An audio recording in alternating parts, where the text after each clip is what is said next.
Loving God, thank you for the people here today and the people that will watch later in the week. Bless this time and this space, that it may be fruitful.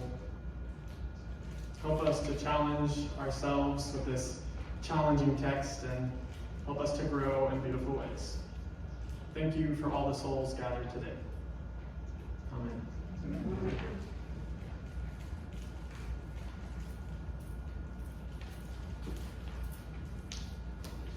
Good morning. Good morning. Welcome. Welcome to this week's gathering of Journey in Perfect Faith Community. My name is Joe, and I am a journeyer. We invite you today to bear with me as I forgot my glasses.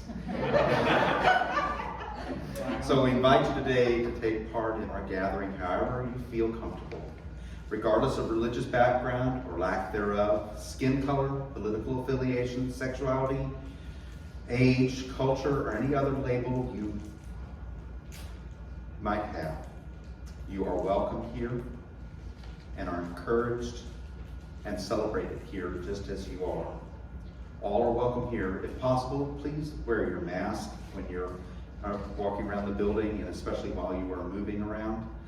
We are experimenting with ways to create a space that is both safe and comfortable, so bear with us. We do have a section over here where masking is optional if you're vaccinated. If you have any suggestions on a way to improve this or just a better way to do it, let one of us know, one of the shepherds or one of the pastors. If you are fully vaccinated and need to take your mask off, you are welcome to do so, but please do so in the seated area. Please choose a seat in the no mask section. I told you. And again, thank you again for attending today, and remember, you are welcomed and celebrated.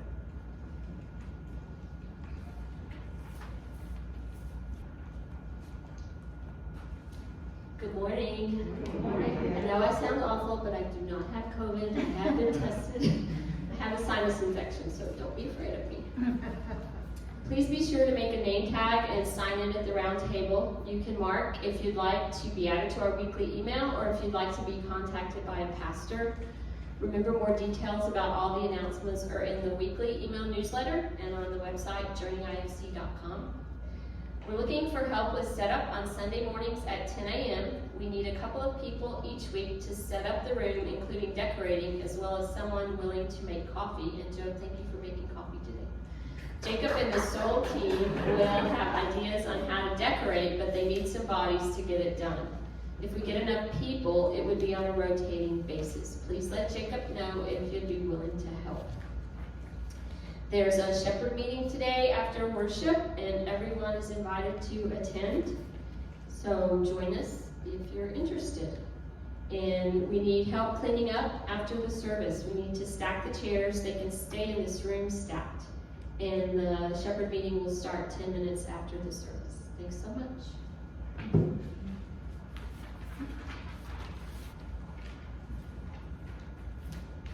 Hello, I'm Alan.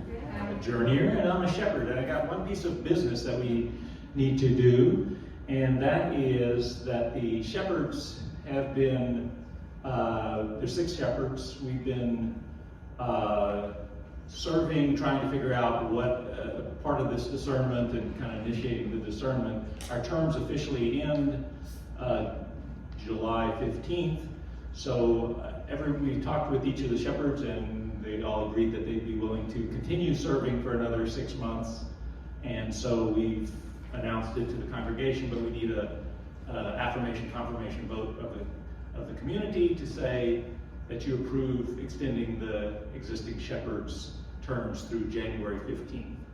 So I would like to ask somebody, I'm going to read a motion and ask somebody to say, I so move, and ask somebody to second it, and then ask for a voice vote of this. So the shepherds voted to present a vote to the community to extend the shepherd terms to January 15. Would somebody make a motion to approve that? Thank you, Bob. Would somebody second? Thank you, Joe. All in favor? Aye. Any opposed? The motion passes. Thank you very much. This is how we crank out business. And thanks for all the shepherds and all the support that we're going to need as we together. This is not a shepherd's thing. We're going to be having this retreat where we're going to try to figure out what do we do next in the big picture of things. Business is complete. In a moment, we'll be passing around baskets in which you can give financial support to Journey. If you're a visitor, you're not obligated to put anything in the baskets. This is for people who have become journeyers and are committed to Journey. Anyone who prefers to go online can do so at the journeyifc.com website. Click on the Give button in the right-hand corner. Also, as always a reminder, 10% of everything that is received will be used to help others. We have a team that kind of makes those decisions on how to help in the community or help individuals. Beyond the walls of Journey, regardless of our church's financial situation, even when we've been short, we've always held to that, to give that. And the strength team is kind of loosely formed at this point, but anyone who would like to help with those decisions, let me know or let anybody else know, and we would love to have more input into the deciding of how to help. So thank you. Now I'll pray. So,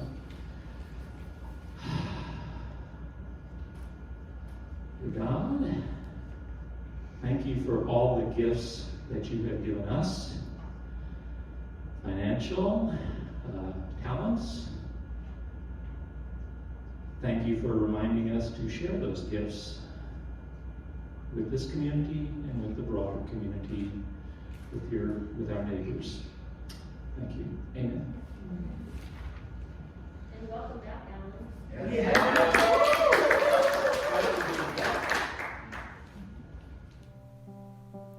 You are invited to a Journey Discernment Retreat on Saturday, July 31st, all day, and the following Sunday morning through our worship service.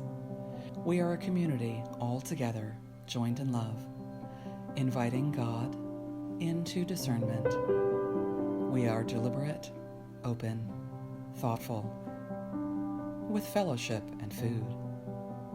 We are a people called together to hope and abundance. Let your light shine.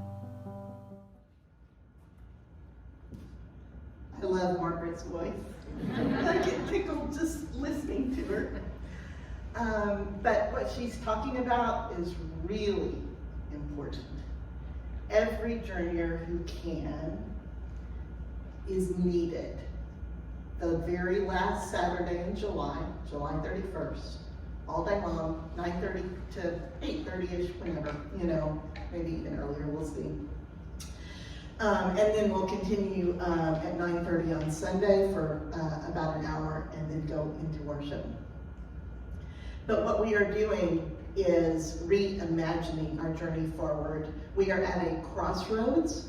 We need to determine which direction we're going to move. Okay, so, we have options. Do we have a pastor? Pastors? Do we have no pastor but operate as a house church? Do we merge with another church, an independent or another denomination? Do we dissolve?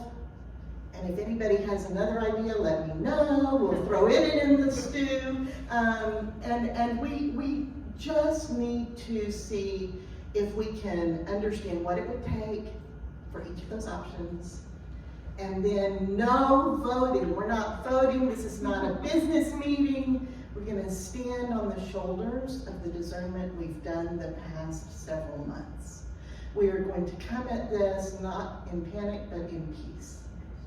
And we're going to come at this reverently, for lack of a better word, with respect for each other and for spirit.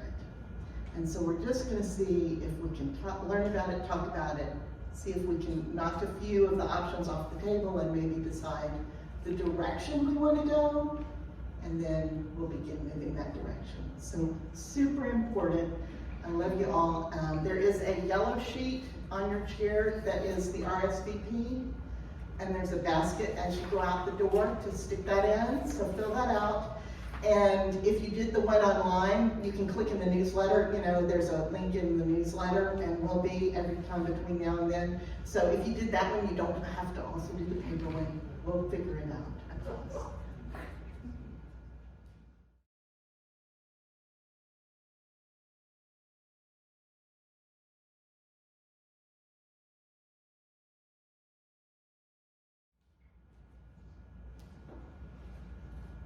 So I'd like everybody to just take a moment to settle into your chair. Close your eyes if you need to. We're going to do a little breathing exercise. It's pretty simple. You've been doing it your whole life. But this is maybe going to be a little bit more conscious. Feel your body supported by the chair. And start breathing in and out. Notice you're breathing in when you're breathing in. Notice you're breathing out when you're breathing out. Be in the silence. Be in the stillness. Do this as many times as you feel the need.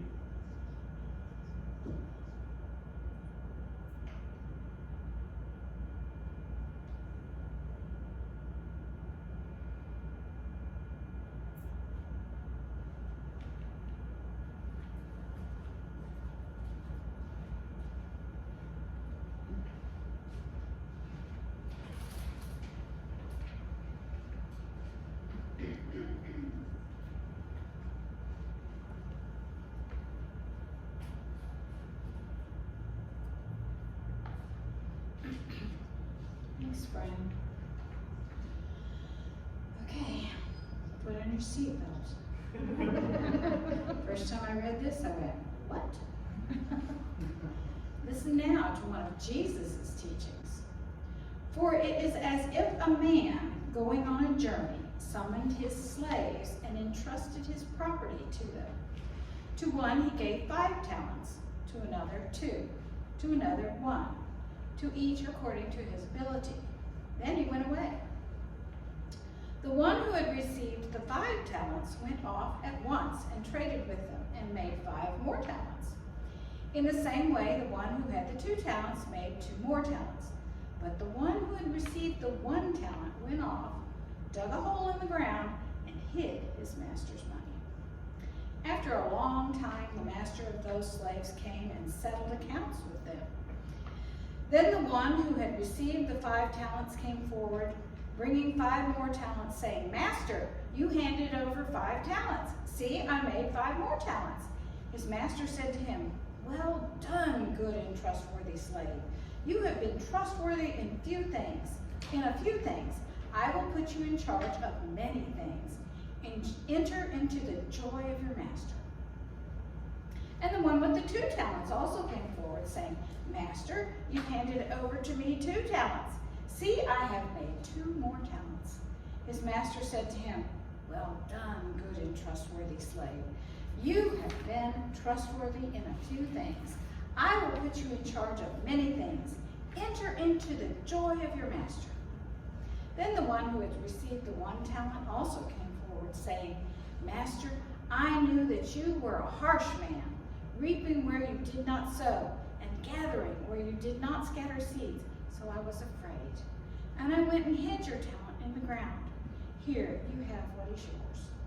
But his master replied, You wicked and lazy slave! You knew, did you, that I reap where I did not sow and gather where I did not scatter? Then you ought to have invested my money with the bankers, and on my return, I would have received what was my own with interest. So taking the talents from him, and he gave it to the one with the 10 talents. For to all those who have more will be given, and they will have an abundance. But from those who have nothing, even what they have will be taken away. As for this worthless slave, throw him into the outer darkness where there will be weeping and gnashing of teeth.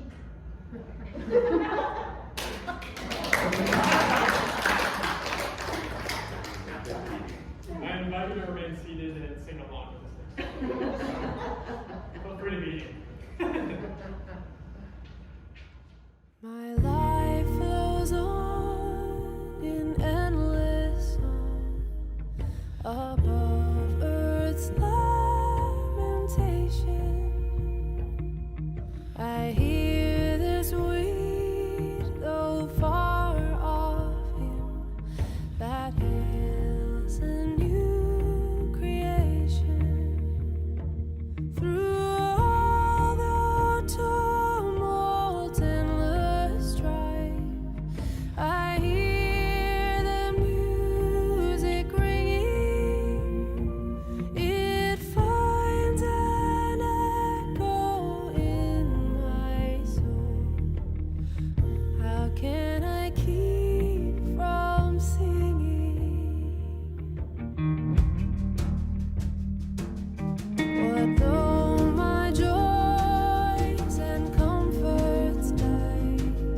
everyone. I'm Jacob, and I am a journeyer as well. And I'm also the worship pastor here.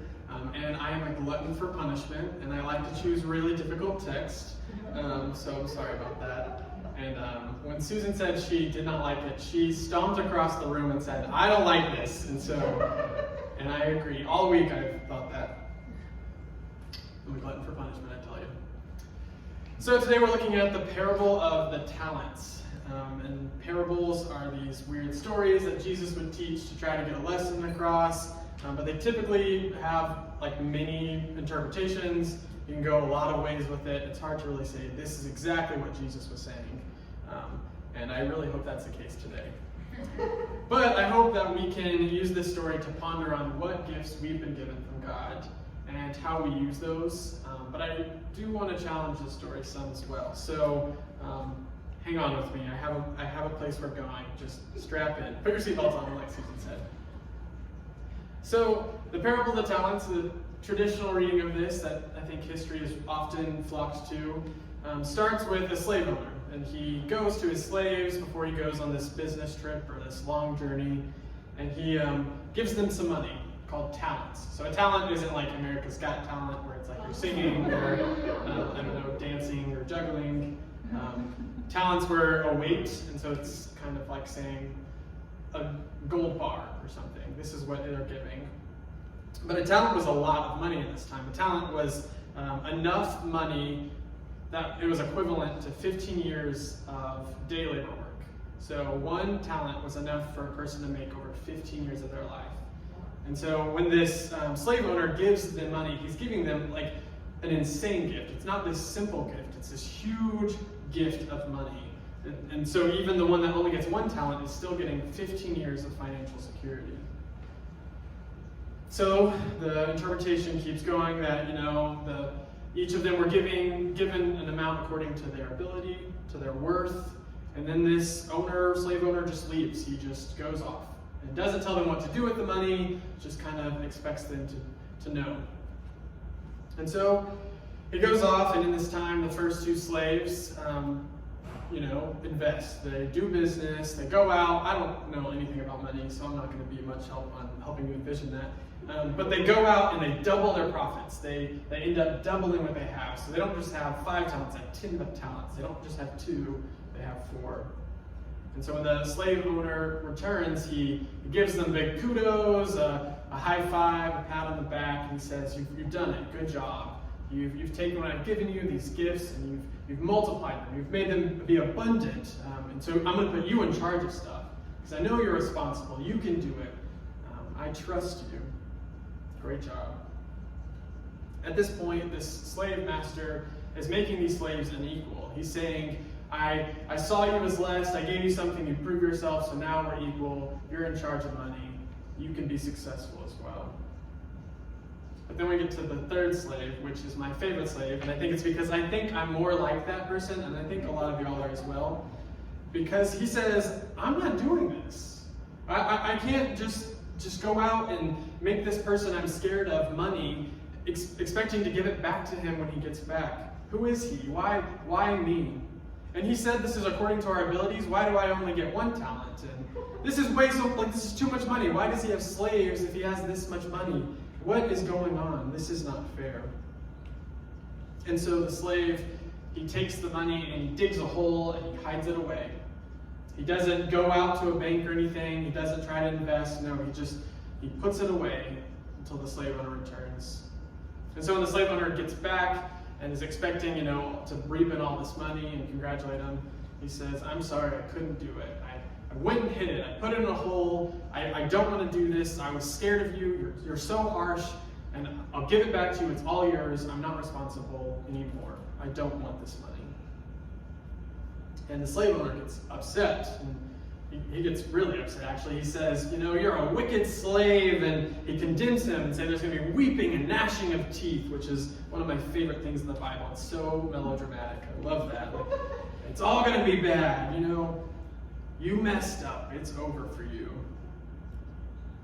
The thing about this parable is that traditionally it's interpreted that the first 2 slaves did the right thing, right? They went and they got their gifts and Throughout history, people are like, oh, talents, our talents. What gifts do we have that God has given us that we can use and they'll multiply?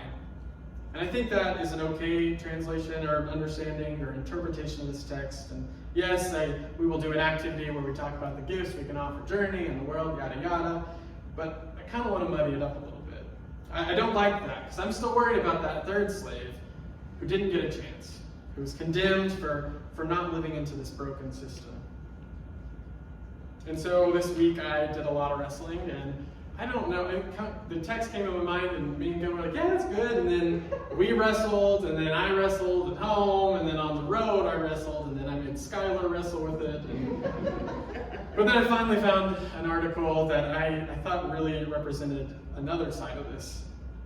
Professor Justin Akpong from Nigeria, who's a professor who is known for being a pioneer in African biblical studies. He died in 2011, but his work is awesome. It just completely flips the story. And he does this by doing a practice he does in a lot of his study where he reclaims the context that the text was written in. So he wants to look at what's going on in that world, how are we going to look at that and really engage with that, and how does that change how we view this text. But he doesn't stop there. He also goes, well, what is our context, and how does this speak to my life as a Nigerian man? And how can I teach this in a way that's not harmful to those around me? Because he noticed that this story really seems to be putting the wealthy over the poor. If you can make a lot of money for your slave owner and you can double it, then you're worth something, and you can have responsibilities. We're going to put you up in front, but if you can't make anything, we're going to put you away. And so he engages with this text in a way that really pushes against that transition, that understanding that the first two slaves were the good slaves. The rest of Matthew really has this, which is the gospel we're reading from today, by the way. It really has a focus on the poor. It's a preference for the poor. We want to make sure the poor are okay. They're lifted up. The least will be the first, and the last will be the greatest. All of that kind of stuff is all throughout this text. And even in a couple of sentences after this. So we have this story which is like, oh, that's really troubling. I don't know what to do with that. And then a couple sentences later, we get the story where it's, when I lacked food, when I lacked water, when I didn't have a home, when I didn't have any clothes, if you gave me those things, you fed me, you watered me, you gave me a home. You did all these things for me. When I was ill, you cared for me. When I was in prison, you visited me. What you do to the least of these, you do to me. And all the disciples were like, well, we didn't do that to you. You were never, without a home or without clothes. He says, no, it's not about me. It's about everyone else. When you cared for the other, that's where I'm at. I'm on the side of the oppressed. In this verse, Jesus is saying, I'm the third slave that you just threw out. You don't get it. I'm the one that people are saying isn't good enough, isn't doing the right thing. I'm there. That's where I live. The thing about this text is it seems like it's a system that promotes the rich get richer and the poor get poorer. It's like a trickle-down economics kind of idea that if you give the rich a lot of money, then everything will get better, but we know that doesn't work. I've been wrestling a lot this week.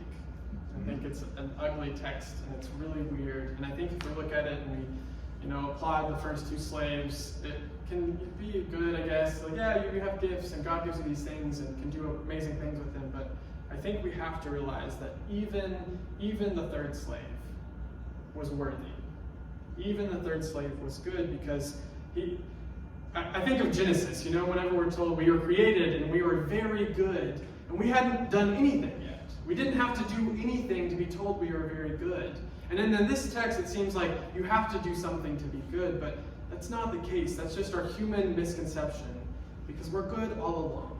We don't have to do these things to earn grace or forgiveness or love. Those are just freely given to us, despite us deserving it or not. They're always there meeting us.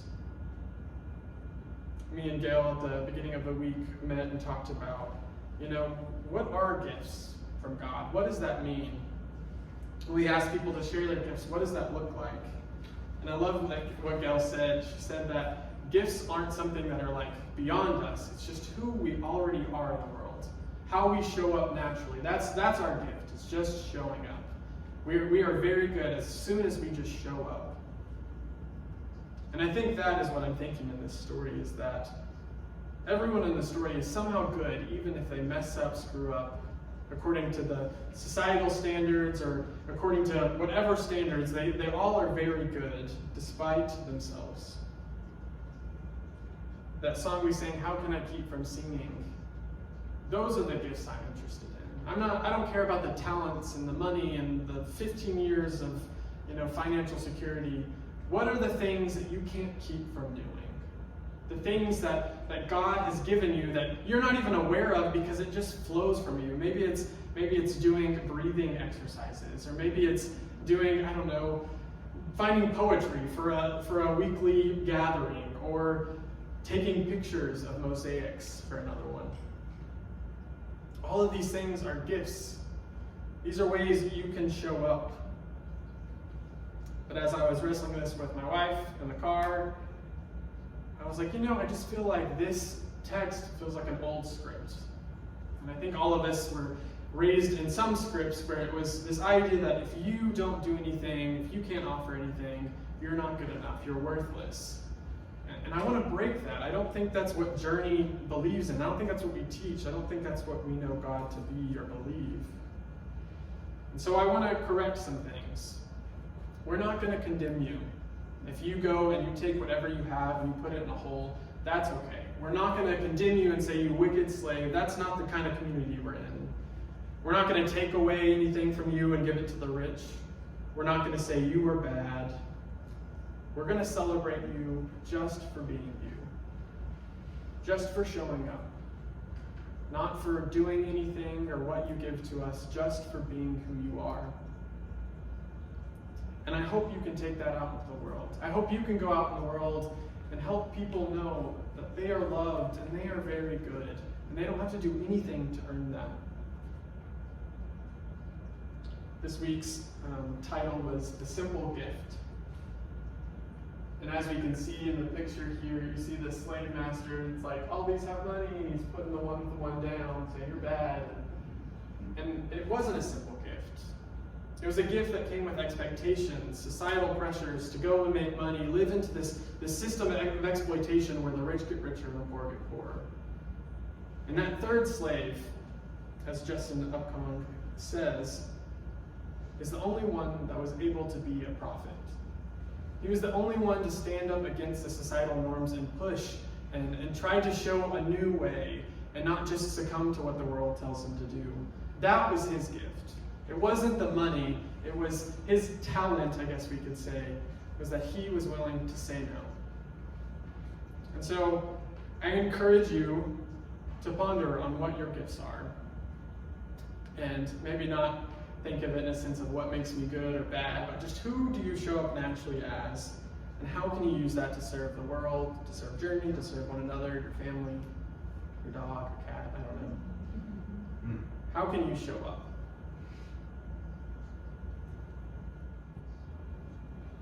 Well, how about we go on into an activity? Yay! You'll see, you should have 3 little sheets of paper on your chair. They're all different, they're not labeled for any reason. But we're gonna write something on each of these.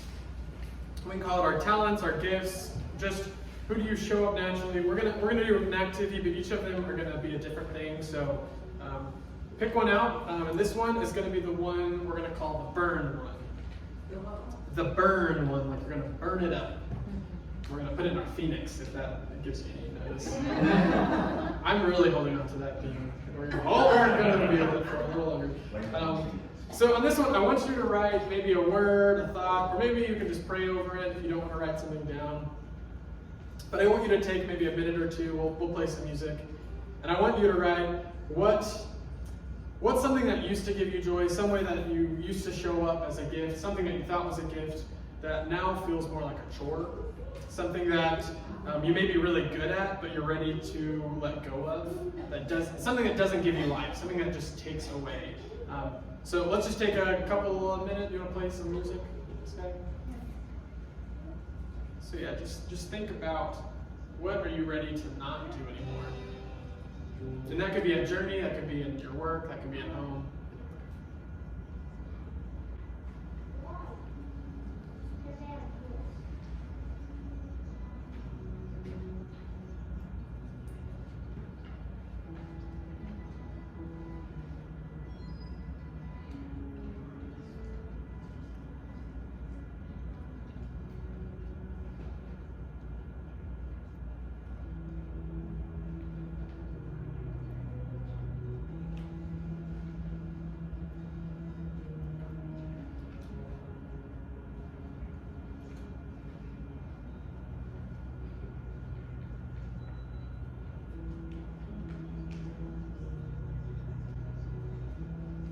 Okay, so you're going to set that one to the side. And now get your next one. We're going to call this our offering one. So this is a piece that you're going to write some way that you show up in the world naturally, that you're ready to commit to being that in the world. Maybe that's being caring or loving or generous or being a great parent, whatever it is. Who are you naturally that you're showing up in the world, and how can you make that a gift that you're going to acknowledge? How can you use your talents, maybe not hide it in a hole? If we're going to go with that interpretation.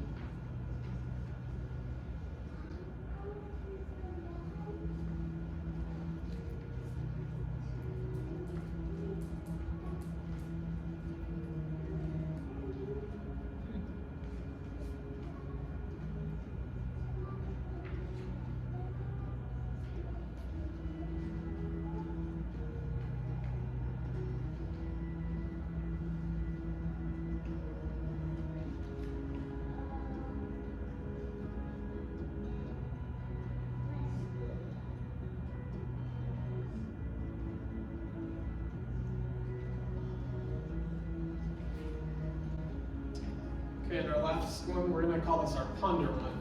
So you may leave it blank, or you can write something that you want to think about. But you're going to take this home with you. Maybe put it in your pocket, your wallet, your purse. Maybe leave it in your car so you'll see it. But I want you to think about what you have to offer. Maybe it's something that you want to hang on to, or maybe it's something you want to let go of. And I want you to take it. This is something that you're not ready to burn up, but you're also not ready to commit to. So maybe you want to write a word on that. Maybe you just want to take it with you.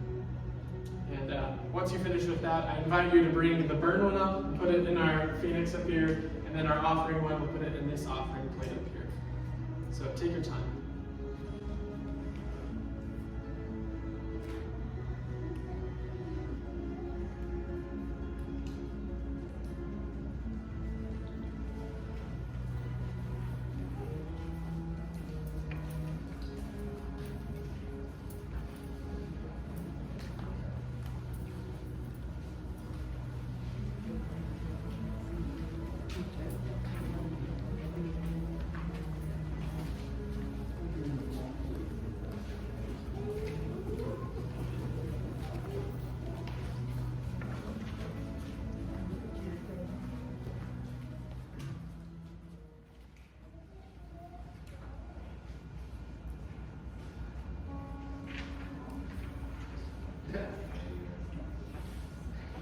As we sit down and settle again, turn your thoughts to what gifts you need to be given.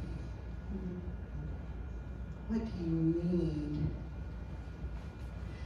And today, for the prayers of the people, you can leave those unspoken, or you can say a word for yourself or for someone else. And our response is, Lord, we hold this gift with open hands.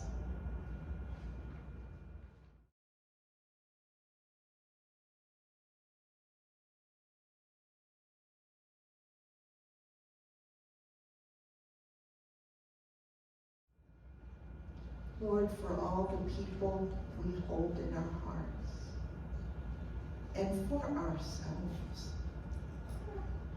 we ask for the sense of your blessing. We ask that the sense of your giftedness to us pour over our heads and drip down our beards like honey sticking to us, so we are never without the feeling of how gifted we truly are. Amen. Amen.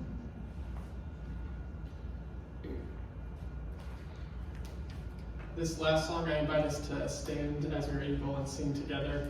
But this song is called A Simple Gift, or Simple Gifts, and it was written by a Shaker community, which was known for simple living, but they also will dance in their worship services. I'm not going to make you dance, I'll be honest. I would not know how to do that. But you can if you are welcome as you are able to do that.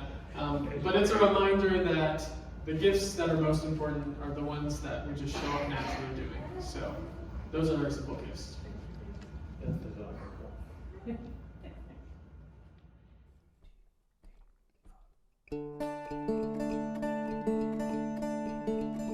Tis a gift to be simple, tis a gift to be free, tis a gift to come down where we ought to be. And when we get to the place that's right, we'll be in the valley of love and delight. When true simplicity is gained, to bow and to bend we shall not be ashamed. To turn will be our delight, till by turning we come round right.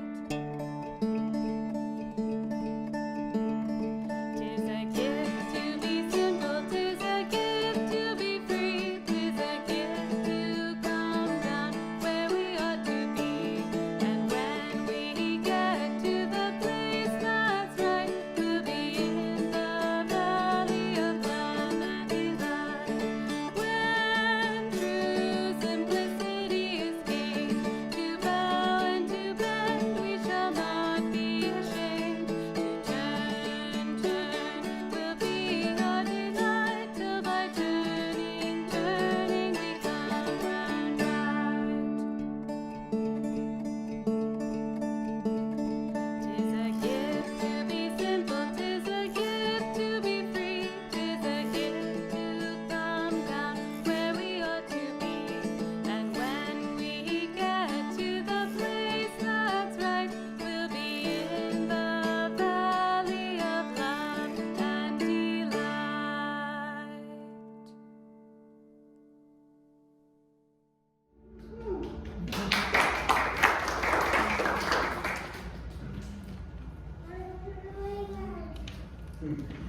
And may the Lord bless you and keep you, and may the Lord's face shine upon you, and may you go forth in joy and giftedness and wholeness. Amen.